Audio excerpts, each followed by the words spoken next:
இங்க இந்த பொண்ணுக்கு வயிறு வலிக்குது. முத தடவை இந்த ஃபீலிங் வருது. அது என்னன்னே அவளுக்கு சுத்தமா புரியல. அவ ஃப்ரெண்டுக்கு போன் பண்ணி கேட்டா, இந்த மாதிரி பொண்ணுங்களுக்கு மாசம் மாசம் வரும், நீ பக்கத்துல இருக்கிற மெடிக்கல் ஷாப்ல போய் பேட் வாங்கிக்கோ அப்படின்னு சொல்லி சொல்றா. அப்ப இதெல்லாம் என்னன்னு சொல்லி நான் யார்கிட்ட கேக்குறது அப்படின்னு சொல்லி கேட்க, உங்க அம்மா தான் உயிரோட இல்ல, உங்க அப்பா கிட்ட இத பத்தி பேசு அப்படின்னு சொல்லி சொல்றா.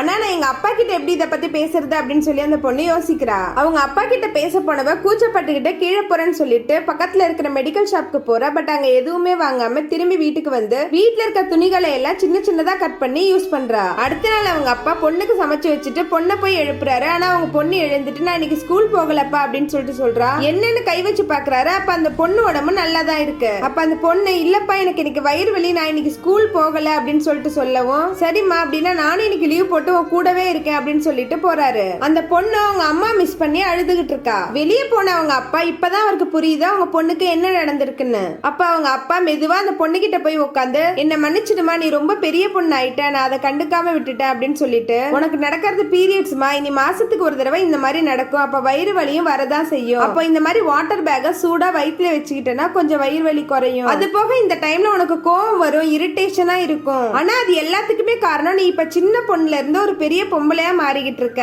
அப்படின்னு சொல்லிட்டு அந்த பொண்ணு கிட்ட பேட் கொடுக்கறாரு. இதை நீ 2 மணி நேரத்துக்கு ஒரு தடவை சேஞ்ச் பண்ணி யூஸ் பண்ணிக்கணும், அதுதான் நல்லது அப்படின்னு சொல்லி சொல்றாரு. இந்த பொண்ணு சொல்றா, இதெல்லாம் நான் உங்ககிட்ட கேட்க ரொம்ப கூச்சப்பட்டுட்டு இருந்தேன்ப்பா அப்படின்னு சொல்லி சொல்லும் போது, அப்பா கிட்ட நீ கேட்கறதுக்கு எதுக்குமே கூச்சப்படக்கூடாது, பீரியட்ஸ பத்தி நீ கேவலமே படக்கூடாது, பீரியட்ஸ் மூலமா தான் இன்னொரு உயிரை உருவாக்குறதுக்கான சக்தி உனக்கு கிடைக்க போகுது அப்படின்னு சொல்லி சொன்ன உடனே, அம்மா உயிரோட இருந்திருந்தா கூட எனக்கு இப்படி எல்லாம் எக்ஸ்பிளைன் பண்ணிருக்க மாட்டாங்க, நீ தான்ப்பா பெஸ்ட் டேட் அப்படின்னு சொல்லிட்டு கட்டி பிடிக்கிறா.